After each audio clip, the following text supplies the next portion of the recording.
지난 1년간 이더리움 네트워크의 성장을 이끌었던 두 가지 테마, 이제 탈중앙금 디파이 그리고 이제 대체 불가능형 토큰 NFT에 대해서 이제 이더리움을 제외하고는 나머지는 다 POS 계열입니다.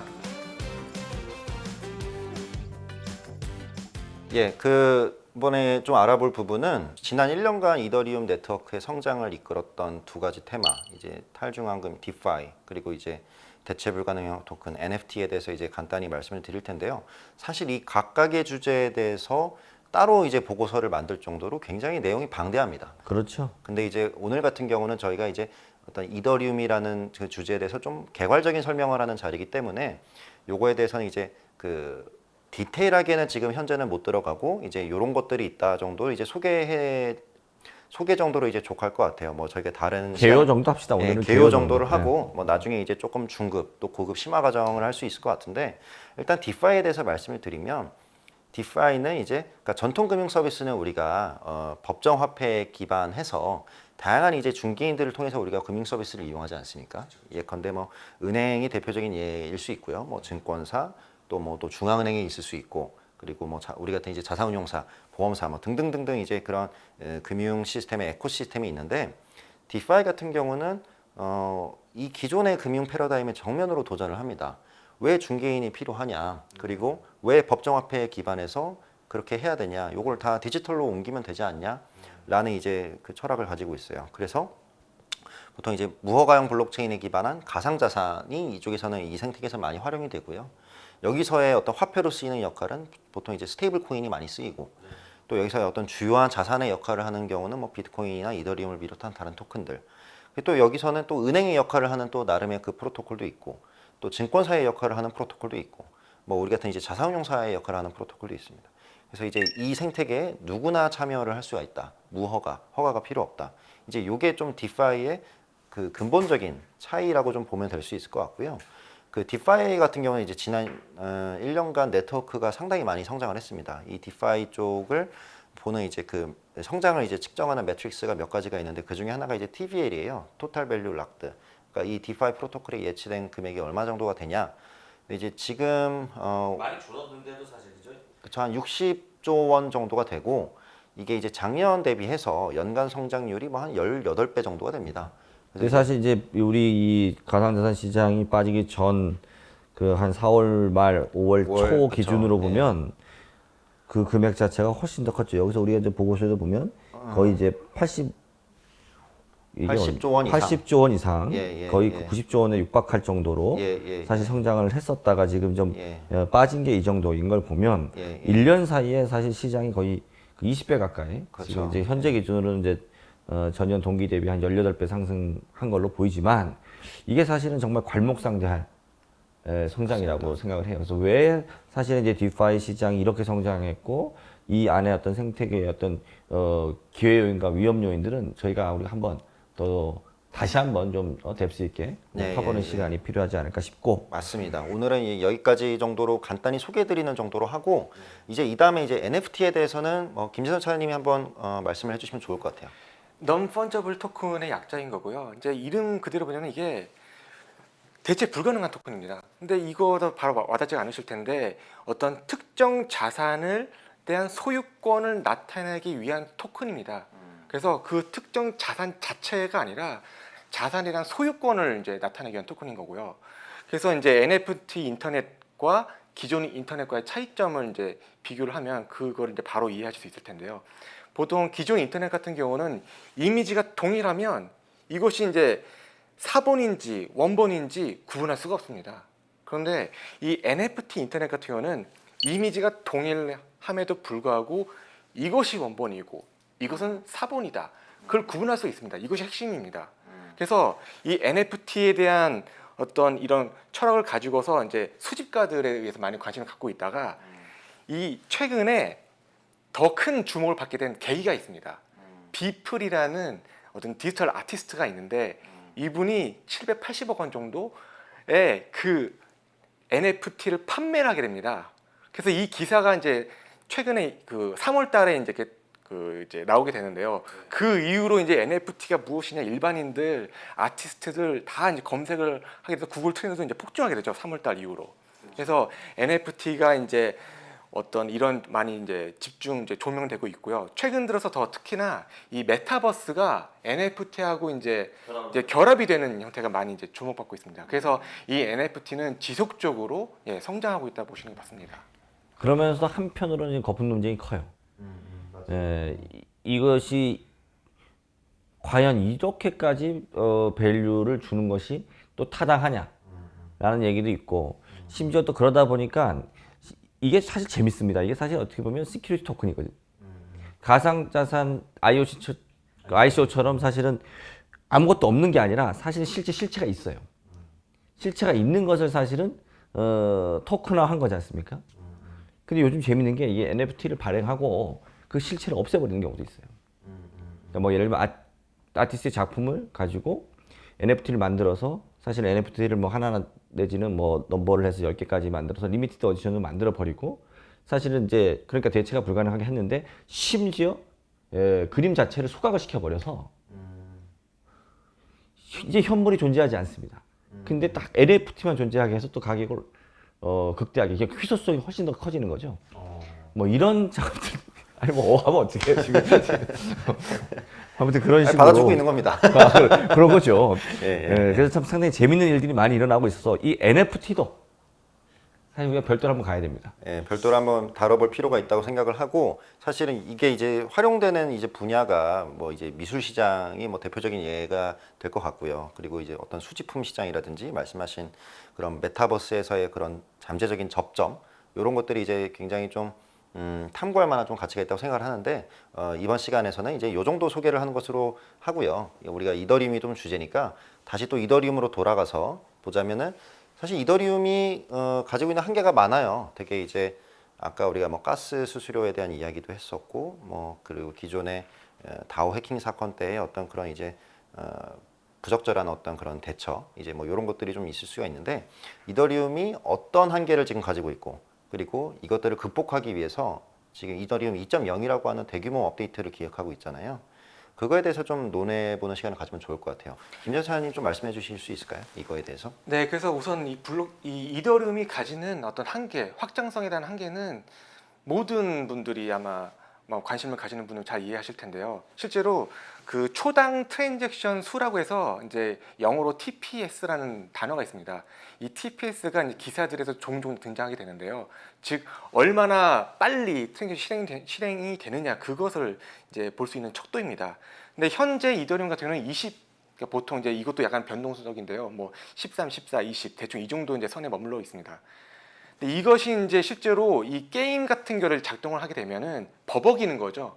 그래서 크립토키티 같은 경우는 막 붐을 일으켰을 때도 이 게임이 작동이 잘 안 된다는 이제 문제가 터졌습니다. 그래서 이 문제가 어쨌든 한계인 거고, 이거를 극복을 해야 하는 어떤 과제가 되겠습니다. 사실 그래서 약간 이런 트랜잭션 수가 낮아서 이 문제를 또 해결하기 위해서 또 다른 코인들이 나타나기도 했었잖아요. 뭐 리플이 됐든 스텔라가 됐든, 심지어 스텔라 같은 경우는 스마트 컨트롤을 아예 없애버렸잖아요. 그래서 이런 것들도 사실은 또 한 번 우리가 뎁스 있게 한번 파야 됩니다. 그 숙제가 되게 많아지고 있는 느낌인데, 그 이더리움 2.0, 그러니까 이제 이것들이 이제 방송하다가 제가 계속해서 여러분들한테 뭔가 숙제를 주는 느낌이네요. 여러분들 갑자기 지금 초반에 그 업된 분위기에서 제가 이렇게 하다가 좀 뎁스 있게 파야 됩니다 하니까 점점 조금 숙제가 너무 많아지는 느낌인데, 연말까지 뭐 보고서 줄 건 다 나갔다 뭐 이런 느낌이에요 지금. 일단은 그거는 저희가 내부적으로 좀 정리해서 우선순위를 좀 파악을 한 다음에 진행을 하는 것으로 하고요. 다시 이더리움으로 돌아와서 이더리움 2.0, 그럼 이제 뭐가 바뀌는 것이냐 얘기를 해주시면 좋을 것 같아요. 근데 이제 2.0이 이게 굉장히 이제 바뀌는 분야가 많은데, 저는 크게 세 가지로 보고 있습니다. 일단 첫 번째로는 합의 알고리즘이 바뀐다. 그리고 이제 두 번째로는 이 확장성을 개선하기 위해서 어떤 단일한 체인에서 또 복수의 체인으로 이제 변화되는 부분이 있고, 세 번째로는 이제 이더리움의 수수료 체계가 개선이 돼요. 근데 이제 이런 부분들에서 이제 하나하나 좀 면밀하게 들여다볼 필요가 있는데, 먼저 이제 합의 알고리즘이 변경이 되잖아요. 그 작업 증명에서 지분 증명으로 이게 넘어갈 예정인데, 요거에 대해서 좀 재선 차장님이 말씀해 주시면 좋을 것 같습니다. 말 그대로 작업 증명입니다. 작업을 해야만 하는 거죠. 그래서 실제로 이제 비트코인 같은 경우는 열심히 채굴 하기 위해서 그 네트워크 카드를 이제 그러니까 네트워크 카드가 아니죠. 그 그래픽 카드를 이제 사들여 가지고 이제 채굴 경쟁을 벌입니다. 그래서 그 채굴 경쟁에서 승리를 하면 그 비트코인을 이제 채굴하게 되는 거고, 이더리움도 똑같은 방식으로 채굴 경쟁에서 승리를 하게 되면 이더를 이제 채굴하게 되는 겁니다. 이렇듯 이 실제로 작업을 열심히 해야 한다는 것을 의미하는 거고요. 반면에 지분 증명이라는 것은 열심히 경쟁하지 말고 많이 가진 사람에게 기회를 주자입니다. 실제로 이 지분이라는 의미는 돈을 많이 가진 사람을 의미하는 거예요. 그래서 이더를 여기서 이제 예를 들어서 이더를 100개를 가지고 있는 사람이 뭐 10개 가지고 있는 사람보다 많은 지분을 가지고 있기 때문에 이 네트워크에 대해서 많은 지분을 가지고 있으니 더 많이 의사권을 주자. 그런 의미에서 이제 지분 증명이 되는 거고요. 그래서 상대적으로 경쟁이라는 어떤 행위를 하지 않습니다. 그러니까 에너지 소모가 이제 네. 적다는 거잖아요. 네. 그래서 그러니까 장점으로는 사실 이 POW 같은 경우는 공정 경쟁, 사실은 본인이 얼마만큼의 투자를 해서 그 또 뭐 전기 에너지뿐만 아니라 사실 그래픽 카드를 사든 어떤 투자가 필요하잖아요. 채굴을 하기 위해서. 그래서 시간과 자본을 투자해서 노력한 만큼, 그 일을 한 만큼 사실은 그 복잡한 수학 연산 문제를 풀어서 사실은 이 코인을 채굴하는 거니까 이 POW 방식이 상당히 공정하다, 투명하다 이렇게 생각을 했었는데, 이 생태계가 너무 커지다 보니까 전기 에너지를 너무 많이 써. 그리고 뭐 엔비디아와 같은 이런 그래픽 칩들을 너무 많이 써. 그래서 자원들이 사실은 산업에 들어가야 될 것이 이런 채굴로 쓰이면서 뭔가 이게 부작용이 있는 것 같아. 그러니까 그러지 말고 이미 이제 충분히 이 채굴이 되어져 있고 생태계에 보유하고 있으니 민주주의처럼 가지고 있는 것만큼, 지분을 소유하고 있는 만큼 그것으로 또 증명을 하면 되지 않을까? 이런 생각들을 하는 거잖아요. 근데 사실 이게 또 어떻게 보면 언페어해요. 예? 어떻게 보면 이제 금권주의다라는 이제 비판도 있고, 그리고 또 아직까지는 이게 POW 그 비트코인 네트워크만큼의 어떤 그 보안성이 검증되지 않았다라는 이제 비판도 있습니다. 그래서 그리고 이제 또 많이 가지고 있는 사람들이 예를 들어서 이 얼라이언스를 구성해서 그쵸. 예를 들어 51% 이상을 장악하고 그렇게 될 경우는 상당히 또 왜곡될 수 있는 그렇죠. 그런 여지도 있기 때문에 중앙화될 여지가 네. 있다. 뭐 이제 이런 가설들이 있는데, 그래서 이제 우리가 이게 어떻게 이 네트워크가 좀 발전을 할지 좀 살펴볼 필요가 있다라고 생각을 하고요. 다시 아까 이제 2.0으로 돌아가면 또 주요한 변화 중에 하나가 기존에 이제 단일 체인에서 이게 복수의 체인으로 바뀌잖아요. 요거에 대해서 좀 쉽게 얘기를 해주시면 좋을 것 같아요. 기존의 이더리움 같은 경우는 하나의 체인 안에서 모든 것을 이제 해야만 했습니다. 그래서 그 안에서 실제로 뭐 게임이라든가 뭐 디파이, NFT 모든 트랜잭션들이 다 몰려있기 때문에 막 버벅이는 문제가 발생됐다는 거죠. 그래서 이 이더리움 2.0에 대해서는 문제 아직은 출시 안 되죠. 2.0이 되면 이것이 계층 구조로 멀티 체인으로 이제 바뀌게 됩니다. 그래서 가장 위 레이에서는 이제 비콘 체인이 존재를 하고 그 밑에는 샤드 체인이 이제 64개가 존재하게 됩니다. 이 둘은 이제 묶여 있는 관계가 되어 있고요. 그래서 비콘 체인에서는 이제 그런 지분 증명 합의 알고리즘을 주도해서 이제 진행하게 되는 거고요. 이 밑단에 샤드 체인에서는 실제로 뭐 게임이든 디파이든 뭐 다양한 그런 트랜잭션들을 나누어서 처리하게 됩니다. 그래서 아무래도 단일 체인보다는 쪼개서 처리하다 보니까 버벅이는 문제가 이제 해결되는 거죠. 기존에 이제 트랜잭션 수가 이제 20개에 머물렀다면 이걸로 인해서 뭐 물론 아직 예측이긴 하겠지만 뭐 10만을 넘을 수도 있다, 이럴 수도 있다고 합니다. 그러니까 이제 쉽게 비유하자면 어떤 이제 식당이 너무 잘 돼요. 맛집으로 소문이 나가지고 사람들이 엄청 많이 몰려요 여기에. 그럼 이제 기다리는 사람들도 많아지고 이게 이제 효율화가 잘 안 되지 않습니까? 식당이 돌아가는 게. 근데 이제 이 본점을 냅두고 이제 분점을 옆에다가 이제 넣는 거잖아요. 분점을 이제 뭐 2호점도 내고 3호점도 내고 4호점도 내고 이제 분점을 여러 개를 내고 이제 식당 대형 본점 앞에서 기다리시는 분들한테 여기 2호점으로 가세요. 3호점으로 가세요. 이제 이런 식으로 이제 처리를 하는 거잖아요. 그 병목 현상을 쉽게 얘기하자면. 네. 예식장에서 이런 거 많이 하잖아요. 여러분 예식장 가면 본식 딱 보고 있지만 본식 말고 그렇죠. 네. 식권 딱 받아가지고 맞습니다. 본식장 안 가도 뭐 딱 여기 거기 꽉 차면 또 저기 이렇게 그렇죠, 쭈글쭈글 그렇죠. 가지 않습니까? 맞습니다. 역시 메타포를 정말 잘하시는 것 같아요, 공장님. 아니, 제가 항상 느끼지만. 여러분들이 좀 설명을 이렇게 예. 좀 쏙쏙 와닿게 해야 되는데 갑자기 식당으로 하는 것보다 아, 우리 식당으로. 예식장 딱 가면 또 알잖아요. 맞습니다. 느낌 팍 오는데. 아유. 네, 오늘도 하나 이렇게 배워가고요. 자, 이게 마지막으로 좀 2.0에서 바뀌는 것 중에 하나가 이제 그 수수료 체계예요. 이거를 이제 EIP 1559라고 얘기를 하는데 EIP는 이제 이더리움 임프루먼트 프로포절이라고 해서 이제 개발자들이 야 우리가 이 이더리움 프로토콜을 어떤 이제 개선을 할 부분에 대해서 제안을 하고 이게 받아들여지면 이제 이 네트워크에 적용이 되는 건데 이제 이게 1559번의 이제 그 제안이다라고 해서 이제 EIP 1559라고 얘기를 하는데 아 그게 그 얘기였어요? 1559가? 예예예. 오. 근데 이제 이 수수료 체계가 어떻게 바뀌냐 하면은 이제 기존의 이더리움 같은 경우는 아까 제가 그 경매와 유사하다고 했잖아요. 내가 더 돈을 더 많이 지불하면은 내가 더 빨리 나의 트랜잭션을 이제 처리할 수 있는 이제 그런 시스템이었는데 그러다 보니까 이제 가스비가 또 무한정으로 또 늘어나고 그리고 또 이것들을 또 어뷰즈하는 경우도 있었습니다. 채굴자들이 이제 그 채굴 그 수수료를 올리기 위해서 그렇죠. 담합을 해가지고. 담합을 해가지고 이제 그걸 올리는 경우가 있었는데 이제 그걸 좀 방지하고자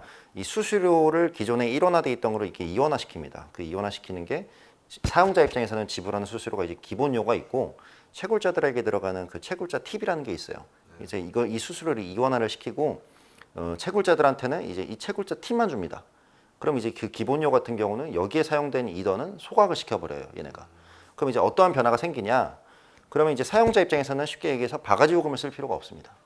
바가지 요금을 쓸 필요가 없고 그리고 이 이더리움 네트워크 자체도 이 가스비가 어느 정도는 예측 가능한 수준으로 이게 왔다 갔다 하게 돼요. 그러니까 급등을 하는 경우가 이제 과거 대비해서는 이제 적어지는 거죠. 어느 정도 이제 예측 가능한 수준으로 간다. 채굴자들은 사실 수익이 좀 떨어질 거 아닙니까? 채굴자들은 그러면 이제 자기네들이 이게 다 먹던 거를 이제 조금밖에 못 먹으니까 이제 거기에 대한 사실 반발들이 있었고, 근데 이제 그 여러 가지 시도를 했으나 이제 그게 받아들여지지 않은 것으로 지금 파악이 되고 있고요.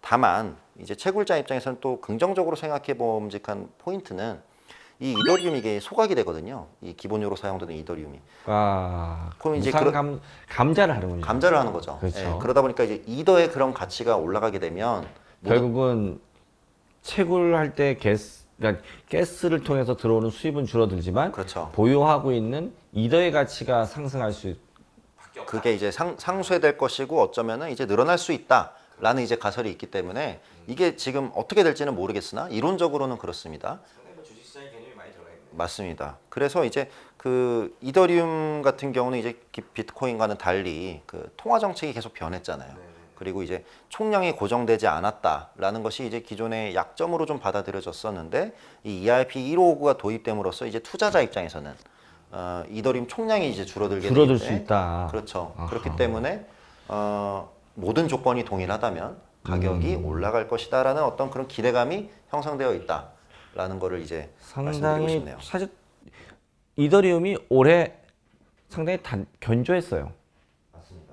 사실 뭐 우리가 가격 얘기는 별로 안 하려고 했지만 이더리움이 상대적으로 고점 대비 하락은 다 비슷하겠지만 연초 대비해서도 사실은 특히 이제 2, 4분기 이후로 가장 메이저 토큰 중에서는 견조했던 이유가 사실은 이제 이 계속해서 했던 우리 얘기 나왔던 이제 이번 달 런던 하드포크 EIP 1559로 인해서 계속 그 얘기가 좀 나왔었고 앞서 얘기했던 뭐 디파이나 NFT나 이런 시장이 지속적으로 사실 성장하고 앞으로도 미래 성장할 것이다라고 이제 주목되면서 결국에 이더리움의 어떤 중요성, 활용성, 확장성 뭐 이런 것들이 논의됐었는데 앞서 또 우리 한계점도 좀 설명해 주셨고 해서 좀 도움이 많이 됐을 것 같습니다. 예, 그래서 실제로 이더리움 2.0이 잘 진행되고 있느냐라고 보면 아직까지 뭐 순항하고 있습니다. 왜냐하면 이제 이것이 이제 대규모 업데이트를 하기 위해서는 최소 이제 32개의 이더가 예치가 돼야 되거든요.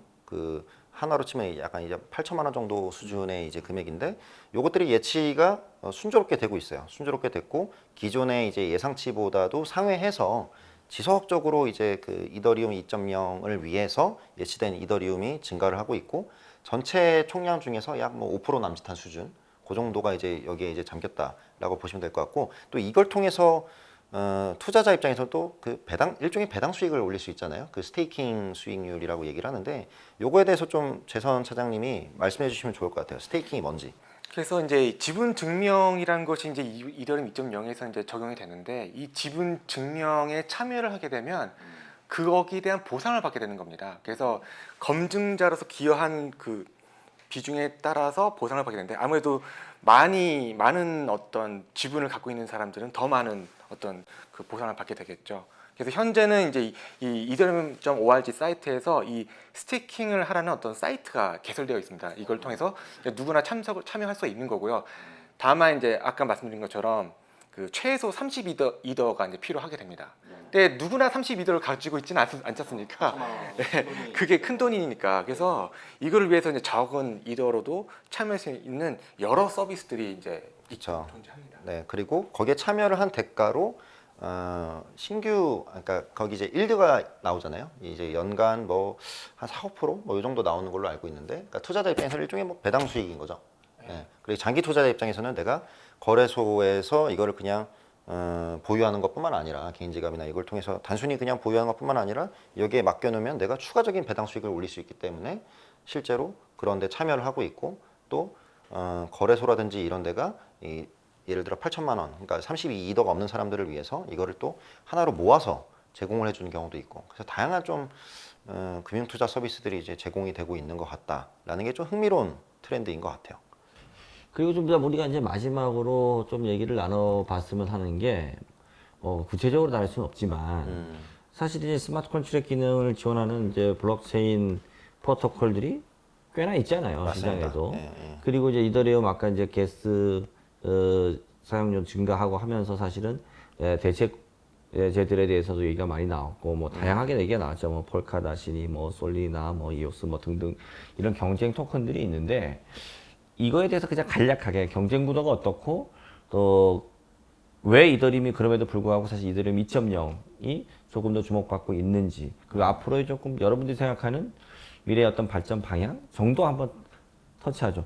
다시 한번 강조드리지만 저희들은 이 코인 투자를 여러분들에게 권장하지 않고요. 또 여러분들에게 코인 투자를 하라고 이 방송을 하는 건 아닙니다. 저희가 디지털 자산 시장에 대해서 이게 글로벌 메가 트렌드로 성장할 가능성이 높다고 판단되어져서 시장에 너무나 그 무분별하게 정부가 범람하고 있어서 저희 하나자산운용은 작년 초부터 디지털 자산 팀을 업계 최초로 만들어서 이 정보들을 저희가 스스로 한번 공부해보고 또 이 공부를 하는 과정에서 미래의 어떤 시장 기회 혹은 미래의 어떤 발전 가능성들에 대해서 정보를 수집한 만큼 좀 더 좀 공정한 정보, 좀 더 투명한 정보를 제공해서 여러분들이 디지털 자산 시장에 대해서 이해하는데 이해를 돕고자 저희들이 하고 있다는 거 다시 한번 말씀드리고 제 질문에 좀 답변을 해주시면 좋을 것 같습니다. 이들 표에서 보시는 것들이 다 스마트 컨트랙을 지원하는 플랫폼들입니다. 이들의 가장 경쟁자는 이더리움이고요. 시총 현재 선두를 달리고 있는, 그러니까 비트코인을 제외해서는 스마트 컨트랙 플랫폼에서 1위인 거죠. 그래서 이 이더리움은 이제 이기기 위해서 이제 등장하는 건데 가장 내세우는 키워드는 초당 트랜잭션 수입니다. TPS. 그래서 우리는 이더리움보다 훨씬 높은 트랜잭션들을 처리할 수 있다. 훨씬 빠르다. 가스도 훨씬 더 저렴하다. 이거를 가지고서 가장 이제 경쟁적으로 내세우고 있고요. 근데 잘 보시면 합의 알고리즘을 좀 보시면은 흥미로운 점이 있습니다. 이더리움을 제외하고는 나머지는 다 POS 계열입니다. 보시면 엄밀히 따지면 뭐 중간에 POH 솔라나도 있지만 POH 이 솔라나도 결국에는 POS가 붙어 있는 거거든요. 결국에는 이더리움 빼고는 다 POS입니다. 근데 이제 이더리움도 조만간 이제 곧 전환되겠죠. 2.0에 가서는. 그래서 이 전환되게 되면 이제 나머지들에 비해서 뭔가 더 뒤져지는 것도 없고, 물론 이제 여기서 POS를 이제 뭐가 더 우위에 있다 이런 표현보다는 어쨌든 다른 경쟁자들이 그 내세우는 점을 이제 상쇄시킬 수 있다는 점인 거고요. 그리고 이제 초당 트랜잭션 수도 이더리움 2.0에 가서는 이제 이것도 예측이긴 하지만 10만 건을 넘을 수도 있다라는 것이 있거든요, 실제로. 그럼 나머지들을 이제 이길 수 있는 거죠, 실제로. 별 문제가 안 되는 거고. 그 마지막에 검증 노드 개수가 사실 더 치명적입니다. 기존 개수들 보면 이 이더리움을 이길 수가 없습니다. 노드 개수가. 물론 이제 8,000개도 계속 이제 변동적이긴 하지만 이 이더리움 네트워크가 워낙에 이제 전 지구에서 이제 범용적으로 이제 널려 있기 때문에 노드들이 나머지들은 뭐 적게는 20개, 30개 이런 것에 그치기 때문에 훨씬 더 탈중앙화적으로 안정적으로 유지를 하고 있다는 것이 큰 장점이 될 수 있겠습니다. 저는 이제 이 장표에서 말씀드리고 싶은 거가 이제 좀 긍정적으로 이더리움에 대해서 평가를 하시는 분들은 이제 그 이더리움의 어떤 선점 효과와 네트워크 효과에 대해서 말씀을 하세요. 그러니까 이제 기존에 그리고 현재도 그런 우려들이 있지만 이거보다 더 빠르고 싼 그런 네트워크가 출현할 수 있다라는 이제 우려는 이제 앞으로 없을 것이다. 왜냐하면 이더리움이 가장 먼저 나왔고 그리고 이런 이제 그 스마트 컨트랙을 지원하는 플랫폼 코인으로서 가장 먼저 나왔고 여기에서 이제 파생되는 중추적인 어플리케이션과 그 개발자 커뮤니티 이런 것들이 다른 이제 그 플랫폼 코인 비교해서 그 네트워크 효과가 압도적으로 높다.